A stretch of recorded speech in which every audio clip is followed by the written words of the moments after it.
It was a crisp autumn evening in 1960 when the laughter of children in the small town of Millfield suddenly vanished. 9-year-old Tommy Hargrove had gone out to play in the yard, chasing the last golden leaves swirling in the wind. But when the sun dipped below the horizon and the streetlights flickered to life, Tommy was nowhere to be found. No footprints leading away, no signs of struggle, just emptiness. The Hargrove family's quiet home erupted into chaos. Neighbors poured into the streets. Police cars arrived, their sirens cutting through the night. Everyone searched, woods, alleys, abandoned sheds, but it was as if the ground itself had swallowed him whole. By midnight, the once lively neighborhood was silent except for the frantic whispers. Where could he be? Was it an accident?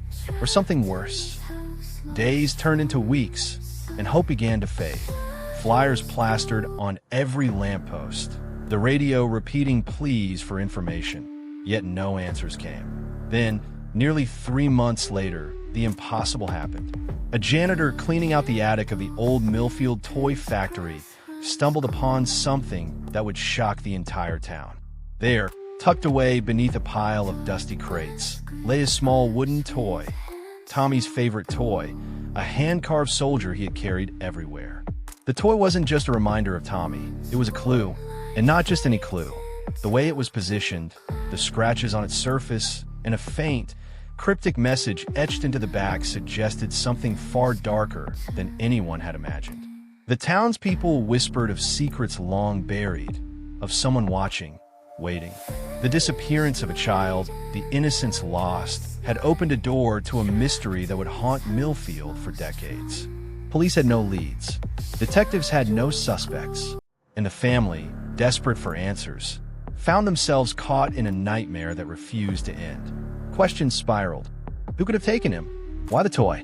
And most importantly, was Tommy still alive, or had the shadows of the past swallowed him forever? In Millfield, nothing would ever be the same again, and the tiny toy, silent yet screaming with meaning, would hold the key to a story that no one was prepared to uncover. Tommy Hargrove was the kind of child whose presence lit up every room. With bright brown eyes that seemed too large for his small, round face and a mop of unruly chestnut hair, he had an energy that was impossible to contain.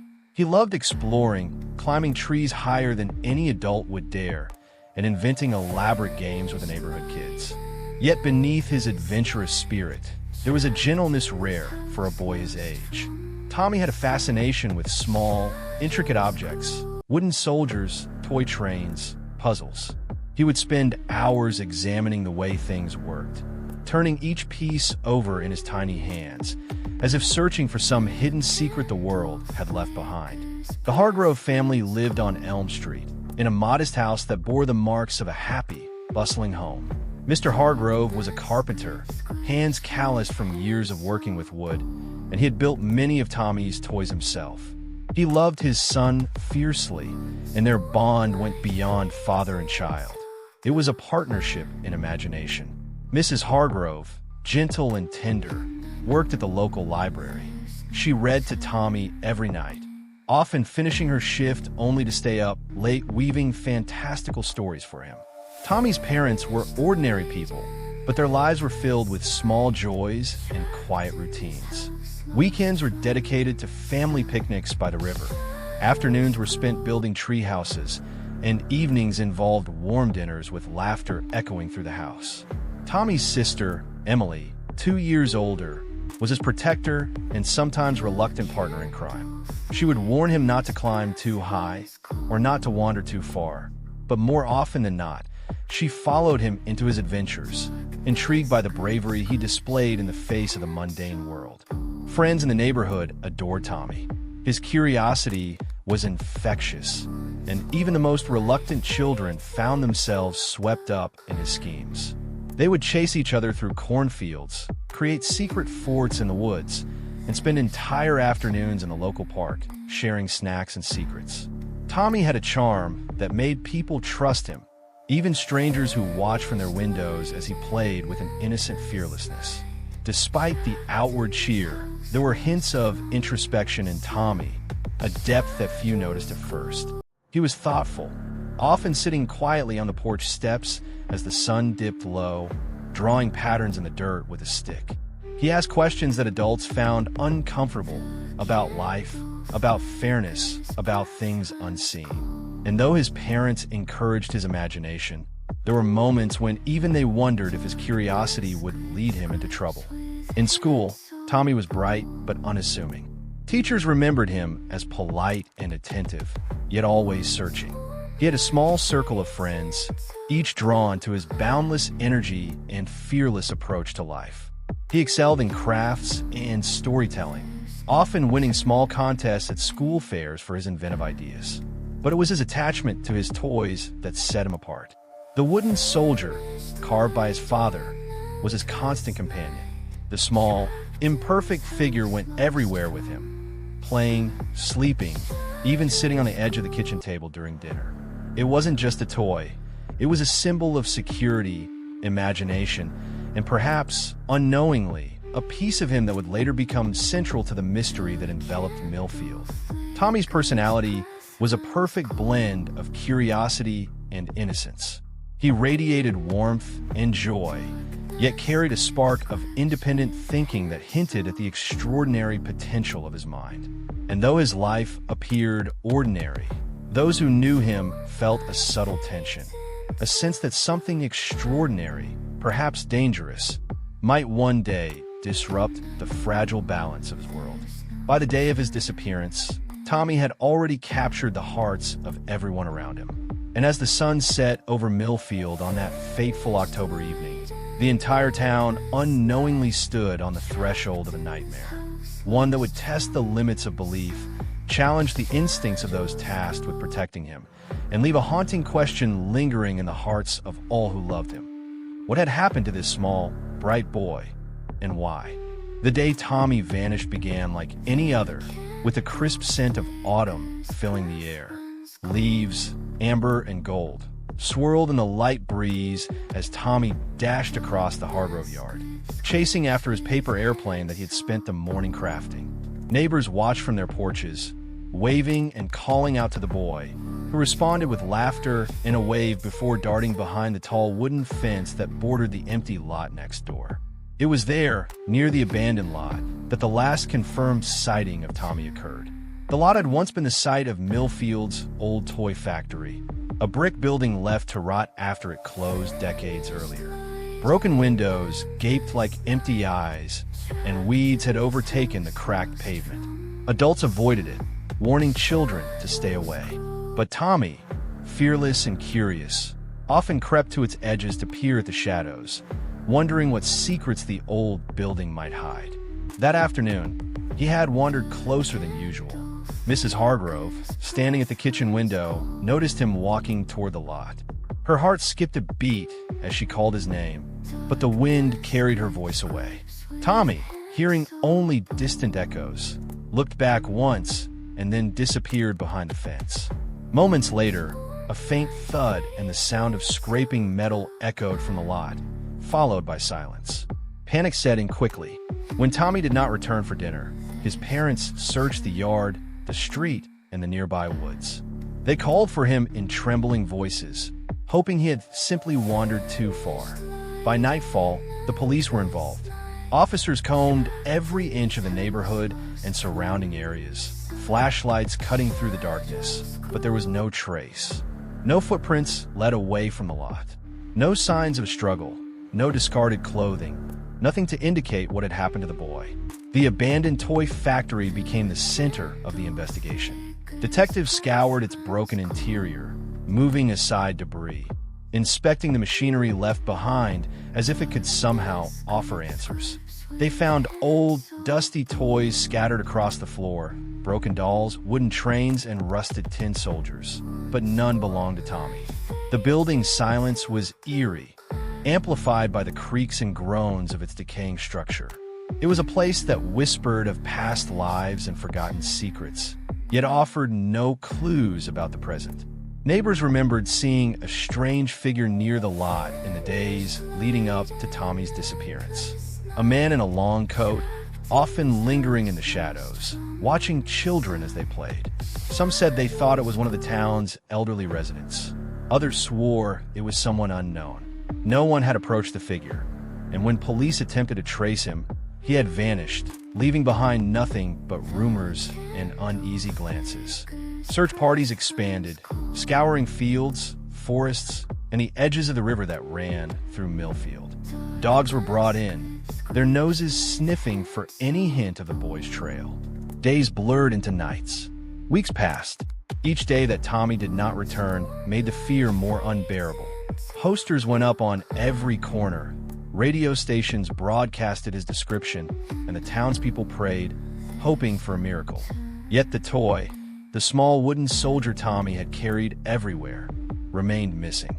It was a tiny absence, almost imperceptible at first, but it gnawed at his parents. How could a boy vanish without a trace, leaving behind nothing but empty shoes, the wind, and a cold, silent yard? The more they searched, the more questions multiplied. Had he wandered into the old factory? Had someone taken him? Or had something even stranger, something unimaginable, occurred that day? As the first month passed, the atmosphere in Millfield grew tense and watchful. Parents no longer let their children roam freely. Streets that once rang with the sounds of laughter fell silent at dusk. And in the shadow of the toy factory, where autumn leaves now piled high like discarded memories, the air seemed heavier, as if the world itself mourned the disappearance of a single boy whose laughter had once filled it. Tommy Hargrove's disappearance was not just a tragedy. It was a riddle, a chilling mystery that demanded answers. And little did anyone know, the answers, when they came, would defy reason and leave the town questioning everything they thought they knew about safety, innocence, and the darkness that could hide behind familiar doors. From a moment Tommy Hargrove was reported missing, the Millfield Police Department launched a full-scale investigation. Officers flooded the neighborhood, canvassing homes, questioning neighbors, and retracing Tommy's last known steps. The small town had never experienced a case like this. A missing child was one thing, but the lack of evidence, the eerie silence of the abandoned toy factory, and the unexplained vanishing made the situation unprecedented. Detective Harold Mason, a seasoned officer nearing retirement, took the lead. He was known for his meticulous attention to detail, a man who trusted facts over speculation. Mason had grown up in Millfield and knew its streets like the back of his hand. He had investigated petty thefts, domestic disputes, even a few robberies, but nothing prepared him for a case where a boy could disappear into thin air. His first step was to secure the perimeter around Tommy's home and the toy factory. Officers combed every inch of the lot, shining flashlights into dark corners, lifting loose floorboards, and peering into rusted machinery. They found nothing. Every possible witness was questioned. Mrs. Hargrove described Tommy's habits, his favorite toys, his fascination with the old factory. He never went far without that wooden soldier, she insisted, her voice trembling.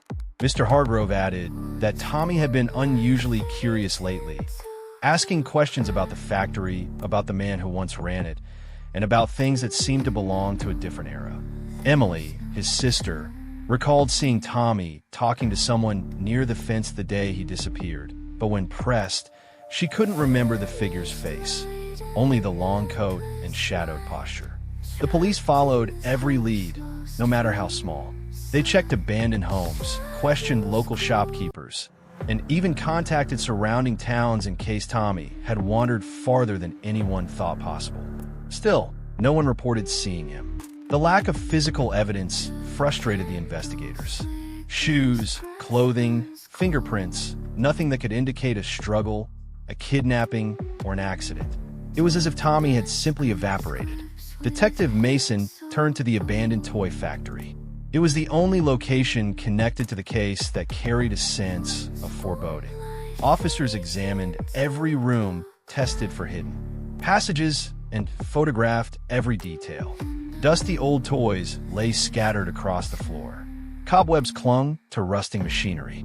Broken windows allowed the wind to whistle through the hollow building. And yet, amid the decay, nothing pointed directly to Tommy. There were no signs of a struggle, no personal belongings, no footprints except those of the officers themselves. The police expanded the investigation beyond Millfield. Local newspapers ran daily stories about Tommy's disappearance, appealing to the public for information. Flyers circulated in nearby towns, and radio broadcasts carried the boy's description. The response was overwhelming in quantity, but minimal in usefulness. Anonymous tips poured in, ranging from wild theories about wandering off to claims of strangers seen near the factory. Most were dead ends. Some tips seemed credible at first. An eyewitness reported a man leading a boy into a black car, but none could be verified. During the third week, investigators discovered that the old toy factory had a history of mysterious incidents. Years earlier, several children had reported seeing figures inside the building late at night. Machinery was said to operate on its own. Factory workers had occasionally complained about hearing small footsteps echoing in empty halls. Mason dismissed most of these stories as folklore, yet the eerie coincidence weighed on him. Could there be a connection, however tenuous, between the factory's strange history and Tommy's disappearance? Mason also began examining the town's residents for potential suspects. He focused on individuals with access to the factory or nearby properties, and those known to have a fascination with children's toys or curiosities. Local handyman Robert Keene fit part of the description, a quiet man often seen around the factory, always fiddling with old toys and mechanical devices. Mason brought him in for questioning, but Robert claimed he had been fixing a neighbor's fence the day Tommy disappeared. There was no evidence to contradict him, and no one else reported unusual behavior. Days stretched into weeks and pressure mounted. Parents in Millfield grew fearful. Children were no longer allowed to play outside unsupervised. Rumors spread like wildfire. Some whispered that the Hargroves were hiding something. Others claimed they had seen shadowy figures lurking near the factory. The local community oscillated between desperate hope and creeping dread. Meanwhile, detectives pursued a careful timeline. They reconstructed Tommy's last day with painstaking precision. The morning spent making paper airplanes, the walk to the yard, the path toward the factory, and the brief interaction with the figure in the long coat. Every minor detail was logged, cross-referenced, and analyzed for inconsistencies. Yet every thread ended in a dead end. It was as if someone or something had orchestrated the boy's disappearance with meticulous precision.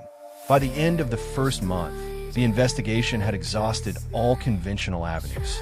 Mason called an estate detective, hoping a fresh perspective might yield results.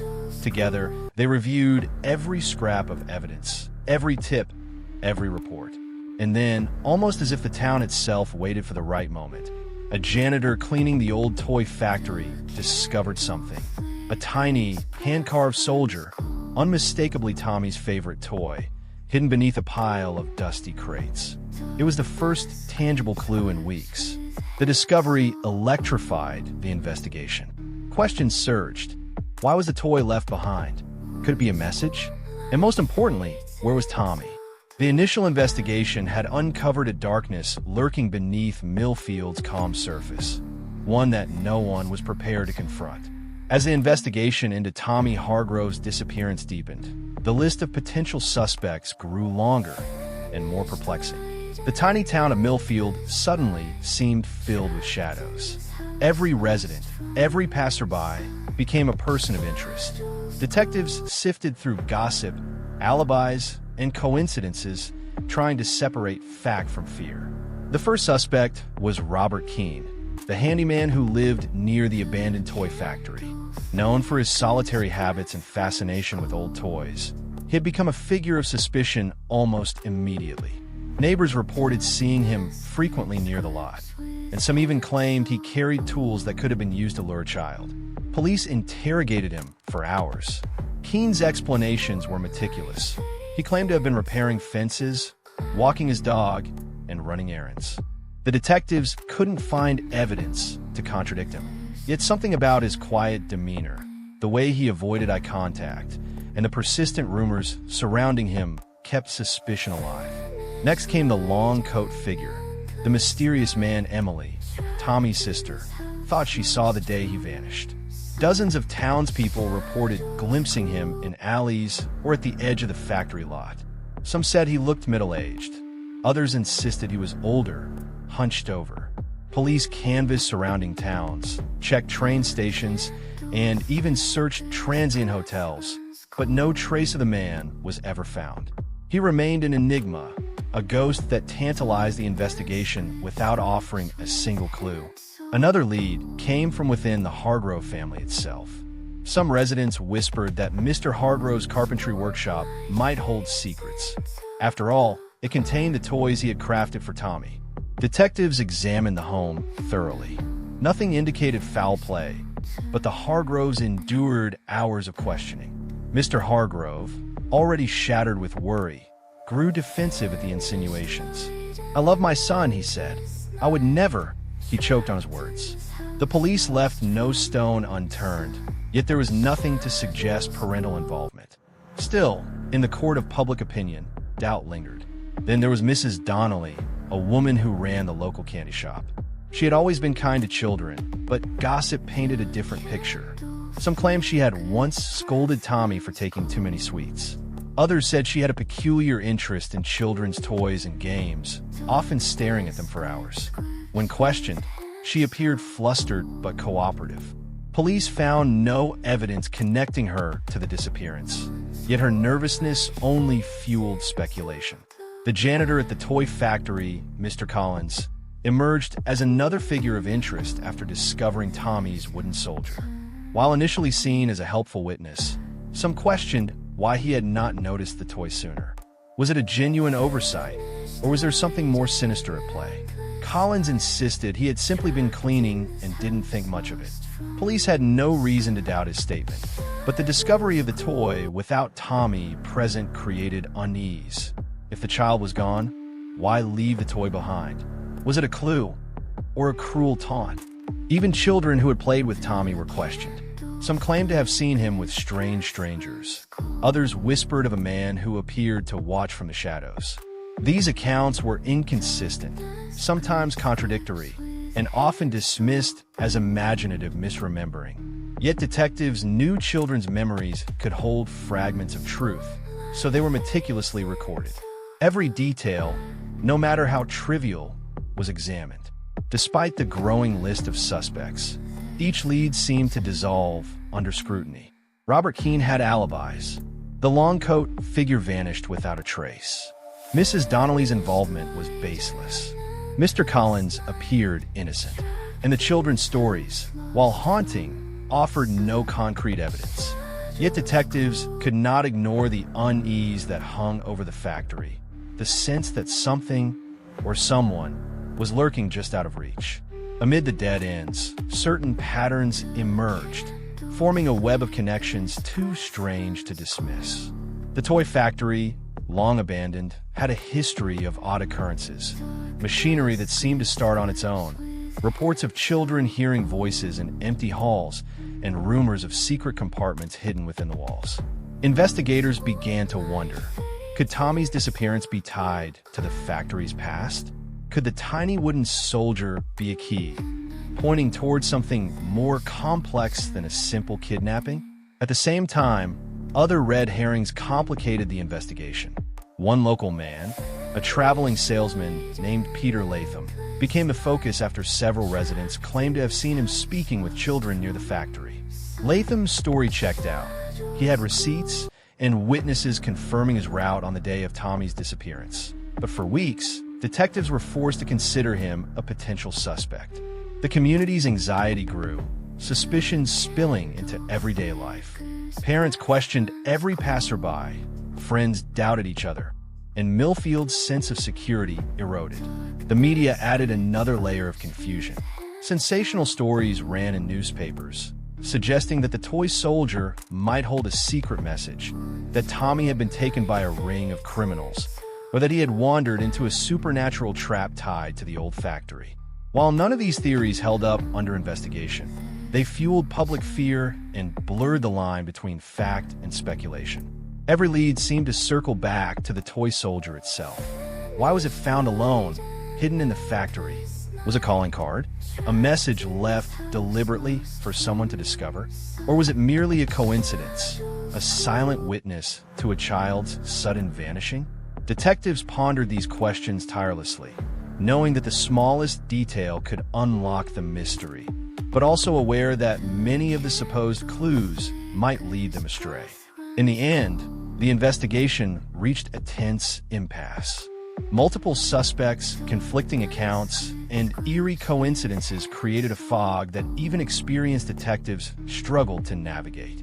And while the town clamored for answers, the real story, the truth behind Tommy's disappearance, remained buried in shadows, waiting for the moment it would finally reveal itself. Just when Millfield had begun to despair, the investigation took a turn that no one saw coming. It started innocuously enough, with Detective Mason revisiting the toy factory, retracing every step, every corner, every dusty floorboard. He wasn't expecting answers. He was hoping for clarity. But what he found changed the course of the case entirely. In a shadowed corner of the factory, behind a pile of old crates and discarded machinery, Mason noticed something that had been overlooked in the initial sweep. A narrow, almost imperceptible hatch in the floorboards. Dust had settled over it, concealing the edges, and years of neglect had rendered it nearly invisible. Mason knelt and carefully lifted the hatch. The creak of old hinges echoed through the empty building, filling the space with a hollow, ominous resonance. Beneath the hatch was a small, narrow staircase descending into darkness. Mason hesitated, flashlight in hand. Every instinct screamed danger, yet something deeper, curiosity, determination, the need to uncover the truth, propelled him forward. He descended slowly, each step groaning beneath his weight, and reached the bottom. A hidden cellar, untouched by time. The air was musty, thick with the scent of decay, but the room itself was intact, almost pristine compared to the factory above. And there, in the center of the room, lay a collection of objects that made Mason's blood run cold. Dozens of small toys, meticulously arranged in rows. Dolls, soldiers, miniature trains, all in perfect condition. But what made the scene truly horrifying was the arrangement. Each toy was positioned as if it were holding something, pointing toward a corner of the room. And in that corner, Mason saw it. A small, hand-carved wooden soldier, identical to Tommy's favorite toy. But it wasn't just sitting there. It was mounted on a tiny platform, surrounded by sketches, notes, and cryptic symbols etched into the floorboards. Mason's mind raced. This was no ordinary collection. Someone had deliberately curated this room. Someone had recreated the moment of Tommy's disappearance, using toys as markers, symbols, perhaps even messages. The wooden soldier was not just a toy. It was a signal, a warning, and the notes, scrawled in tiny, precise handwriting, suggested an intelligence, an obsession far beyond a simple abduction. As he examined the room, Mason noticed a faint sound, whispering, almost imperceptible, coming from the walls themselves. The whispers were incoherent at first, then grew clearer, forming words. He saw too much. He will return. Follow the toys. The detective froze, flashlight trembling in his hand. This wasn't just a hiding place. It was a shrine, a map, and it was intended to lead someone, somehow, to the truth. The implications were staggering. Tommy had not wandered into the factory by accident. Someone had orchestrated this disappearance with meticulous planning. The toys, the notes, the hidden cellar, all pointed to a person who understood the boy's routines, his habits, his very psyche. And if this room was any indication, it was likely not the first time something like this had happened. Mason called for backup immediately. Officers arrived, sealing off the factory and documenting the room in detail. Specialists were brought in to analyze the symbols and notes. Forensic teams dusted the toys for prints, while psychologists tried to interpret the cryptic messages. But even as experts pored over the evidence, one terrifying conclusion became clear. Tommy's disappearance was not random. It was the result of a calculated, deliberate act, planned by someone who knew exactly how to manipulate a child and uncover every trace. The discovery sent shockwaves through Millfield. The town that had clung to hope now confronted a grim reality. This was more than a missing child. It was the work of a mind that thrived in secrecy, one that had turned innocence into a puzzle and fear into art. And as Detective Mason stared at the carefully arranged toys, he realized something chilling. Tommy's fate might already be written in the patterns before him, hidden in plain sight, but deciphering them would take everything he had. And just as he turned to leave, Mason noticed something he had missed at first glance. A small, folded piece of paper tucked beneath the soldier's platform. The writing was unmistakable, tiny, precise, familiar. It read, "He is closer than you think." The message sent a shiver down Mason's spine. Whoever had taken Tommy was still watching, still controlling, and the investigation had only just begun. The discovery of the hidden cellar and the meticulously arranged toys changed the entire trajectory of the investigation. Detective Mason knew that what they had stumbled upon was no ordinary crime scene. It was a carefully constructed narrative, a dark puzzle left intentionally for someone to uncover. But deciphering it required patience, insight, and a willingness to confront the unimaginable. Specialized investigators were brought in. Forensic experts examined the toys, floorboards, and notes for fingerprints, fibers, and any trace of DNA. Psychologists analyzed the handwriting, symbols, and arrangement of objects. What became clear was chilling. The person responsible was highly intelligent, methodical, and obsessed with children, toys, and patterns. Every toy in the cellar seemed to represent a child, each positioned deliberately. And Tommy Soldier, central to the room, suggested that he was either the latest or the most important victim in a series that no one in Millfield had suspected. During the deeper investigation, officers re-interviewed everyone in the neighborhood, paying particular attention to anyone with mechanical skills, access to the factory, or a known fascination with children's toys. Robert Keene, the handyman who had been under suspicion from the beginning, was scrutinized again. This time, investigators discovered something unsettling. Old blueprints of the toy factory in his possession, annotated with notes about secret compartments, hidden rooms, and pathways. Keene claimed they were remnants from previous work he had done at the factory, but the timing and relevance to Tommy's disappearance were suspicious. While following this lead, Mason and his team discovered surveillance records from the local bus station. A man in a long coat, consistent with eyewitness descriptions, had been seen entering the town weeks before Tommy vanished. The man carried a small, wooden box, similar in size and shape to the soldier found in the factory. Unfortunately, the images were grainy, and no identifying features could be discerned. Nevertheless, it reinforced the idea that an outsider, or at least someone unknown to the community, was involved. The breakthrough came when a forensic analyst examined the tiny folded note found under Tommy's Soldier. "He is closer than you think." Under ultraviolet light, hidden markings were revealed. Tiny numbers, letters, and symbols etched into the paper. Cryptologists were brought in, and after days of painstaking work, they discovered a cipher embedded in the message. The decoded text was terrifyingly direct. It hinted at a secondary location, a place where other toys, and possibly other children, had been hidden. The police immediately organized a search of abandoned properties, basements, and storage facilities across Millfield. Among the findings were several crates filled with hand-carved toys, some damaged, others pristine, each with small inscriptions, names, dates, and strange symbols. One crate bore a striking resemblance to Tommy's wooden soldier collection. The pattern was unmistakable. Whoever was behind this had been operating for years, carefully documenting their actions through these objects. Interviews with neighbors produced more fragments. Several residents recalled seeing lights in the factory at odd hours, despite its abandonment.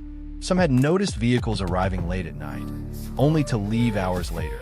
A handyman who worked nearby mentioned hearing low humming or mechanical sounds coming from the factory, as if someone had rigged parts of the machinery to operate quietly. Each detail, when taken alone, seemed inconsequential, But together they painted a picture of obsession, planning, and eerie precision. Detective Mason also returned to the Hargrove household, hoping to uncover overlooked details. Emily, Tommy's sister, remembered that Tommy had been unusually focused on a small set of puzzles in the days before his disappearance. He had been arranging tiny wooden figures in precise sequences, sometimes muttering numbers and letters under his breath.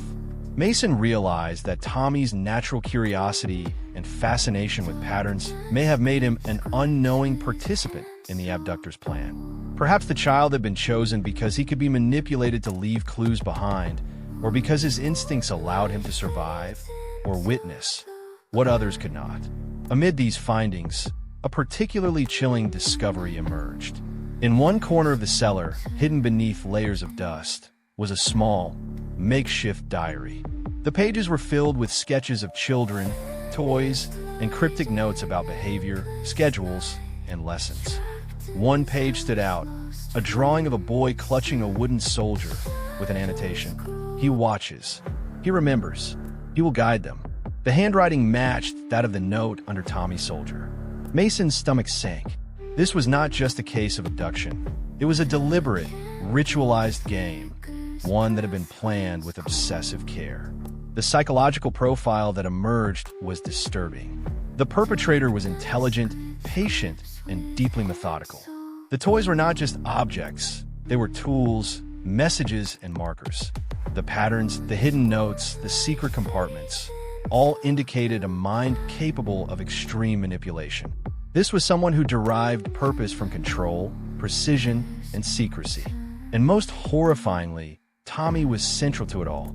As the deeper investigation unfolded, it became clear that Millfield had only scratched the surface.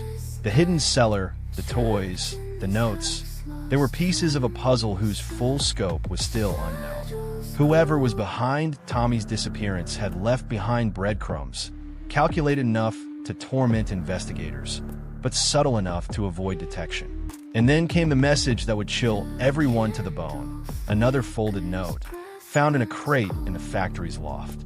This one read, simply, "He is watching. He is not alone. The game has only begun." The words were a stark reminder that the danger was ongoing, that Tommy's disappearance was far from a closed case, and that the mind orchestrating these horrors remained active, hidden, and disturbingly close. Just when investigators thought they were beginning to map the contours of the mystery, the case took a turn that would shake Millfield to its core.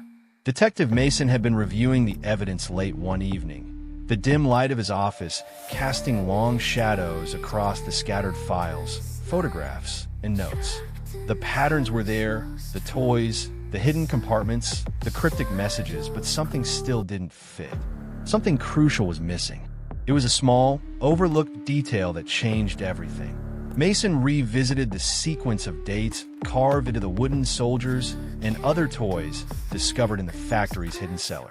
Each carving represented a child, and each one corresponded to the day the child had vanished, or in some cases, the day the child had been reported missing. When Mason charted the dates on a calendar, a pattern emerged. The disappearances were not random. They followed a strict cycle, each separated by precise intervals. And the intervals, when traced backward, suggested that Tommy's disappearance was not the first, but rather the continuation of a decades-long sequence. The revelation was horrifying. Millfield had not just suffered a single tragedy. It had been the silent witness to a systematic, ongoing operation that spanned years, possibly decades. The wooden soldier, once thought to be a simple token, was in fact part of a coded timeline, marking Tommy's place in a grim sequence. Mason's shock deepened when he revisited the Hargrove family home. Emily, Tommy's sister, had mentioned a neighbor, Mrs. Caldwell, who had lived near the factory decades earlier. Mrs. Caldwell had died recently, but Mason discovered her attic held boxes of old toys, all arranged in patterns eerily similar to those in the factory cellar. Among them, tucked in the corner of a crate, was a wooden soldier identical to Tommy's, a figure that had never been reported missing, never accounted for. A photograph from Mrs. Caldwell's youth revealed a young boy standing beside her, clutching a toy soldier, but his face was obscured by shadows. The implication was staggering. The cycle had been operating far longer than anyone had imagined, and Tommy's abductor was not just local, but part of a long chain of activity. Someone, or multiple people, had maintained this operation across generations, passing down methods, rituals, and even toys as markers. Tommy had been chosen not at random, but as part of a legacy, a sinister pattern meticulously maintained over decades. The most chilling element emerged when Mason cross-referenced the notes found in the cellar with old police reports. Several unexplained disappearances across nearby towns, previously dismissed as runaways or accidents, matched the toy-based patterns. Children who had vanished without trace decades before were now connected through the symbols etched on the soldiers and the specific arrangement of toys. Tommy's case was merely the latest link in a chain that had gone unnoticed for generations. And then came the final, terrifying realization. The notes explicitly indicated that the perpetrator had been observing not just Tommy, but the investigators themselves. Messages such as "He watches," "He remembers," "The seekers are not blind," suggested an awareness of every step taken by the police, every lead pursued, and every clue uncovered. The abductor was not only methodical, but omnipresent, almost omniscient, orchestrating events with the precision of a chess master several moves ahead. The town of Millfield, which had already been shaken by the discovery of the hidden cellar, was now gripped by a deeper fear. It wasn't just a missing child anymore. It was the realization that their community had been harboring a carefully hidden network of manipulation, and that the mind behind it was still active. Tommy's disappearance was not the end of the story. It was a continuation of a horrifying narrative, one that had claimed victims long before and might continue unless the perpetrator was found. Detective Mason stared at the newly compiled chart. Each date, each name, each toy meticulously plotted. The pattern was undeniable, and for the first time, he understood the true scope of the horror. Tommy's vanishing was part of a legacy of obsession, cruelty, and control, meticulously executed and deliberately concealed. Whoever was behind it had anticipated discovery, leaving clues to be found, but only by those willing to see beyond the surface, to decode the symbols, and to confront the chilling truth. The game had been ongoing for decades, and the player was still very much in control. The culmination of the investigation came on a stormy evening, the kind where the wind rattles windows and shadows twist unnaturally across walls. Detective Mason had pieced together the final threads, connecting decades of disappearances, cryptic notes, and a sequence of wooden soldiers. The pattern was clear. All the missing children were linked by the toys, the hidden compartments, and the carefully orchestrated timelines. But the ultimate question remained: where was Tommy? And who was behind it all? Mason returned to the hidden cellar one last time, accompanied by a small team of officers and forensic specialists. This time, they approached not just with flashlights, but with a sense of inevitability, as if the room itself was a living witness ready to reveal its secrets. The toys were examined again, each one meticulously documented. Then Mason noticed it, a small panel in the far corner of the cellar wall, partially concealed behind a stack of crates. Unlike the previous hatch, this one was smooth, almost seamless, and bore a faint engraving. He waits.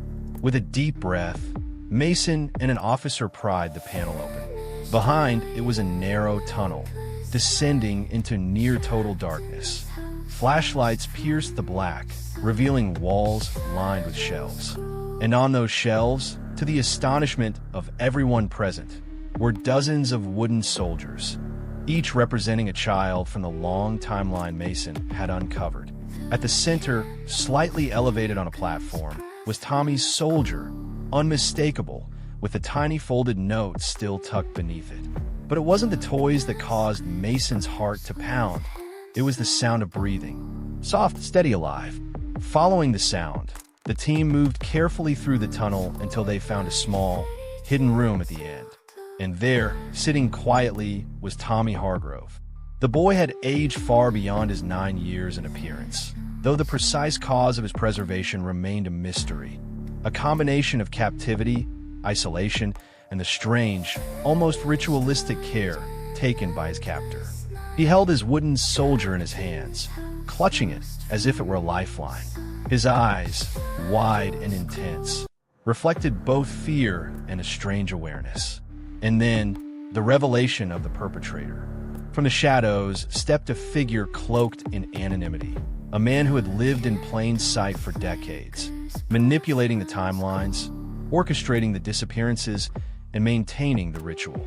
His face, when revealed, was familiar to Mason, Robert Keene, the handyman. Keene's obsession with toys, patterns, and control had driven him to commit the unthinkable, creating a legacy of terror hidden beneath the ordinary surfaces of Millfield. Keene confessed quietly, almost matter-of-factly. He described a compulsion, a need to preserve innocence through the toys, to document each child's behavior, to maintain control over the timeline. He revealed that the wooden soldiers were more than toys. They were symbols, conduits of observation and manipulation, each one a key to understanding the mind that orchestrated these disappearances. Mason listened, horrified, as the full extent of the operation became clear. It was a meticulous, decades-long web of planning, obsession, and secrecy. Every missing child, every cryptic note, every hidden toy was part of a narrative that only Keene fully understood. And Tommy, at the center of it all, had survived through a combination of Keene's ritualistic care and his own remarkable resilience. As the police escorted Keene out of the tunnel, Mason finally approached Tommy. The boy, pale but alive, looked up at him with a mixture of fear and recognition. No words were needed. Everything had been said by the toys, the hidden compartments, and the chilling patterns etched into the timeline. Millfield had survived decades of hidden horror, and Tommy's rescue marked the end of a nightmare. But the shadow of what had been revealed lingered. The toys, the cellar, the timeline. They were reminders of the darkness that had operated undetected, a darkness so calculated and patient that it had almost succeeded in rewriting the town's history.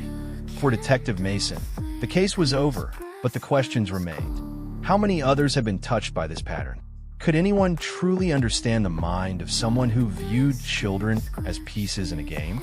And most haunting of all, was the game truly finished, or was it simply paused, waiting for the next move? Even after Tommy Hargrove was rescued, Millfield felt irrevocably changed. The streets that once echoed with children's laughter now carried a fragile silence, as if the town itself had absorbed the weight of decades of secrets. Parents held their children tighter, and whispers of what had occurred in the shadows of the old toy factory spread like wildfire. The town had confronted its darkest fears, but some questions refused to be answered. Detective Mason remained haunted by the investigation. He had pieced together the timeline, uncovered the hidden cellar, and revealed the truth behind Robert Keene's decades-long obsession. Yet certain mysteries persisted. How had Keene managed to operate unnoticed for so long? Were there other accomplices, perhaps people who had unwittingly facilitated the pattern? And how much of what had been discovered in the cellar was simply the tip of a much larger, darker network? Tommy, now safe in the care of his family, seemed both relieved and changed. His bright curiosity remained, but a shadow lingered behind his eyes, a silent testament to what he had endured. He played with his wooden soldier as if it were a relic of a distant nightmare. Yet the toy, the very symbol of the abduction, remained central to his recovery. For him, the line between childhood innocence and the incomprehensible darkness he had witnessed blurred in ways that might never fully heal. In the town, rumors persisted. Some claimed they saw figures near the factory at night, shadows moving too deliberately to be animals. Others insisted that messages were hidden in the placement of toys, in patterns no one could fully decipher. The sense of being watched, of unseen forces manipulating events, lingered. And then there was the unresolved truth. The note that started it all, cryptic and precise, suggesting that the game has only begun. Millfield had survived the worst, or so they hoped, but the possibility remained that someone, somewhere, was still observing, planning, waiting. The mystery of Tommy Hargrove's disappearance had been partially solved, Yet the story refused to close. Behind the old toy factory, in shadows yet unexplored, secrets still whispered, and the question that haunted everyone lingered in the cool autumn air. Had they truly uncovered the whole truth, or was this just the beginning of something far more sinister?